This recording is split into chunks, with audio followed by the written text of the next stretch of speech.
I'm Jeff Kanne. I'm the president and CEO of National Real Estate Advisors, located in Washington, D.C., with offices around the country.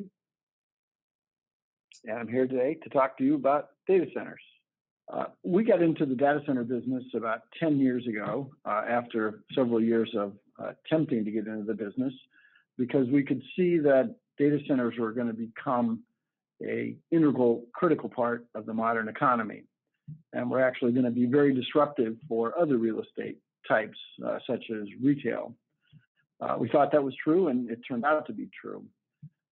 We, in particular, decided also that we wanted to invest in a data center company that used almost all renewable power for its facilities, because we believe there's going to be a carbon tax of some significance coming down the road. And already hydropower is a much less expensive power generally than power generated by fossil fuels. So we thought it would give us a comparative advantage in the future. So over a period of time, we invested in Savvy Data Centers, and now with the Savvy family own 50% of that operating company, which has data centers across the country. Well, there are several very critical characteristics that different users are going to look for. User profiles are not homogeneous. Different users in data centers have different reasons for being in a data center. So different things are of different levels of importance. So one characteristic that's important to everybody is cost. How much is the rent going to be? How much is the power going to cost? Because the tenant pays for the power to compute, as well as the power to generate or power the HVAC systems to cool the facilities from the heat given off by the computers. So cost is a very important characteristic for everybody looking for a data center space. Connectivity is also a very important characteristic. What does that mean? Connectivity means how many connections do you have to the internet? There are numerous internet broadband providers. The more connections you have to more providers, the better off you are. You're going to be able to attract more tenants the more connectivity you have. Certain places in the world are extremely well connected, like Northern Virginia. Ashburn is probably the most connected place in the entire world. Amsterdam in New York, Tokyo in Japan. Now, because of the connectivity and because a lot of people want to be there, they tend to be expensive places to be for data center operators. And not everybody needs to be in a very connected place. It depends on the use that you have, which takes me to another characteristic, which is latency. Latency meaning how long does it take for a signal to get from a data center to a user, for example. I think a good illustration of that is streaming video. If you are streaming video in New York and your data center that you're drawing it from is in Tokyo, you're not going to have a very good experience. You're going to have a lot of blurring on the screen, a lot of starts and stops. So someone who wants to deliver a video content to a user wants to be as close to that user as possible.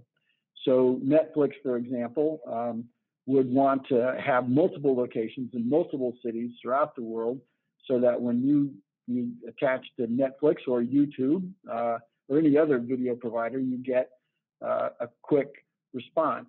On the other hand, if you are doing a Google search, for example, or search on any browser, latency isn't such a big item because you're not really sending a lot of data across the internet. You're sending a query across the internet, and that query then is operated on inside a data center. The results are created and then sent back to you. But that's far, far less data than what would occur when you're sending a video.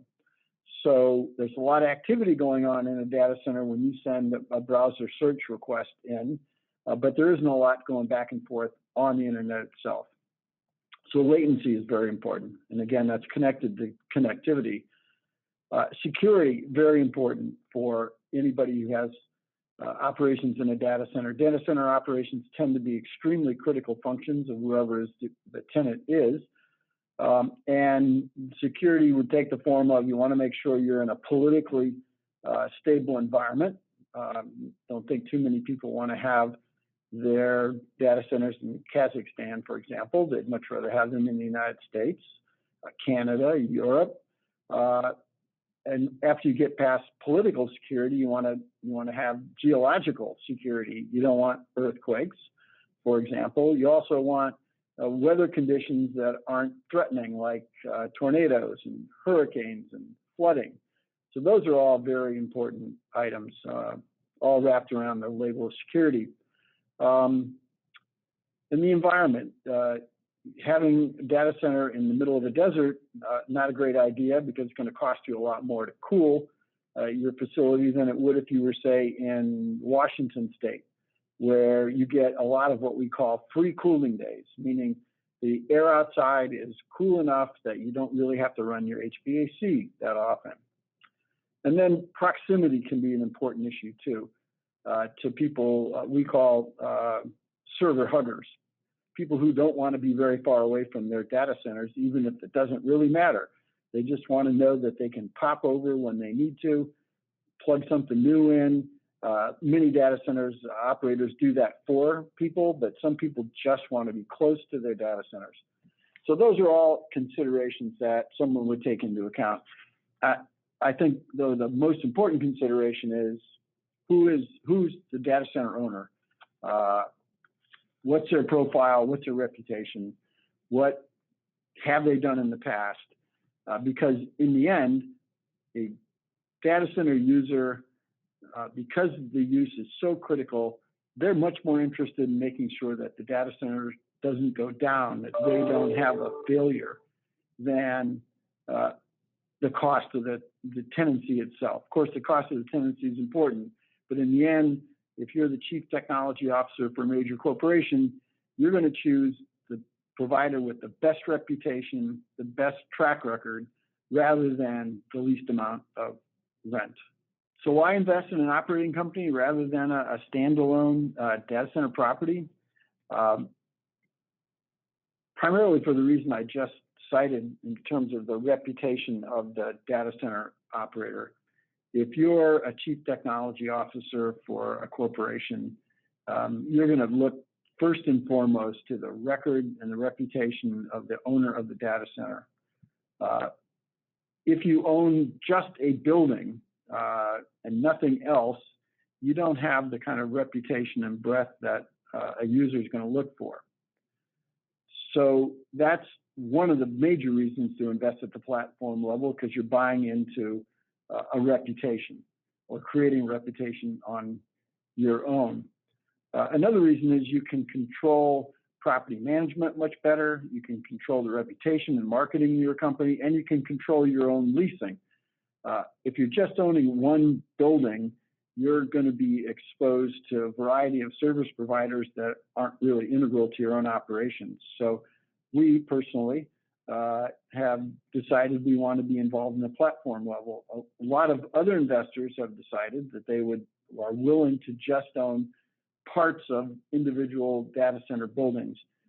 We think they're leaving a lot of value behind, and they're also creating a lot of risk for themselves because they don't generally control that data center building themselves, nor do they control the flow of tenants. As a final point, I'd like to add that the demand drivers for data centers is changing all the time, and having a platform that you control is going to make you much more nimble in responding to those changes. We anticipate, and not just us, but everybody who looks at the industry sees enormous changes coming with 5G networks, autonomous automobiles, continued streaming of data from videos and virtually any other source you can think of. The world is becoming virtually digitized, and that digitization is taking place in data centers.